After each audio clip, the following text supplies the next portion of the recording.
हामीलाई मन पर्दैन थियो। ल यतिको छलफल गर्दाखेरि पनि विद्यार्थीहरू बोल्दैन नि त भन्ने प्रकारको आउँथ्यो।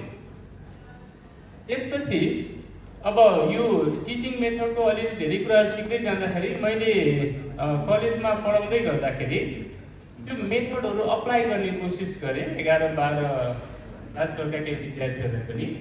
तर हामी जुन प्रकारले सिक्थ्यौँ त्यो माहौल क्लासमा देखेन।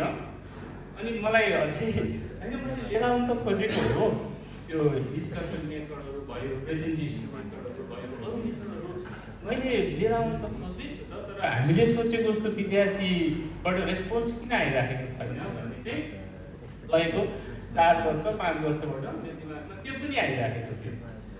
अनि त्यसपछि यो प्रश्नले चाहिँ मेरो यो सोचलाई अर्को तरिकाले चाहिँ कसरी लग्यो भन्दाखेरि चाहिँ unless they started to know or they started to raise their own question, उनीहरूको प्रश्नै होइन, उनीहरूको जिज्ञासै होइन, उनीहरूको कन्सर्नै होइन त्यो कुरा भनेदेखि चाहिँ उनीहरू किन त्यसको उत्तर दिन रेस्पोन्स गर्नु पऱ्यो त?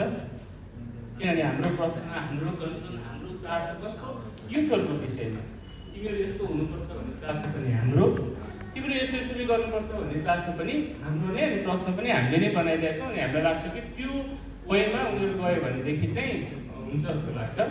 तर त्यो एउटा प्रश्नले मेरो सोचलाई अलिकति चेन्ज भनेको अर्को पाटोबाट सोच्न त्यो वे आउट निकाल्यो। र अब अघि हामीले टाइगर, इलिफेन्ट यो सबै कुरा गर्दै गर्दाखेरि त्यो अर्को पाटो हो कि हामीले विद्यार्थीहरूलाई अथवा हाम्रा जति पनि व्यक्तिहरू पछि आउनुहुनेछ उहाँहरूलाई त्यो चिनेर पनि हामीले कसरी डिल गर्छौँ भन्ने एउटा चाहिँ भयो।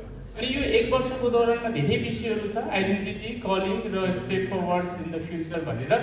अनि I am very much thankful for Iris, not only giving her valuable time but making her effort to develop all the course 3 modules and giving us as a present gift. That is, all 3 courses are gift for us so that we can also help our mentees through the systematic way. जति पनि विषयहरू हामी मेन्टीको विषयमा लिएर आउँछौँ र सिस्टममा स्ट्रक्चरमा बसेर हामीले मेन्टीहरूलाई चाहिँ गाइड गर्न सक्छौँ। अनि यो चाहिँ कम्युनिटी फ्यामिली सबैप्रति म आभारी छु। र अझै गरी मैले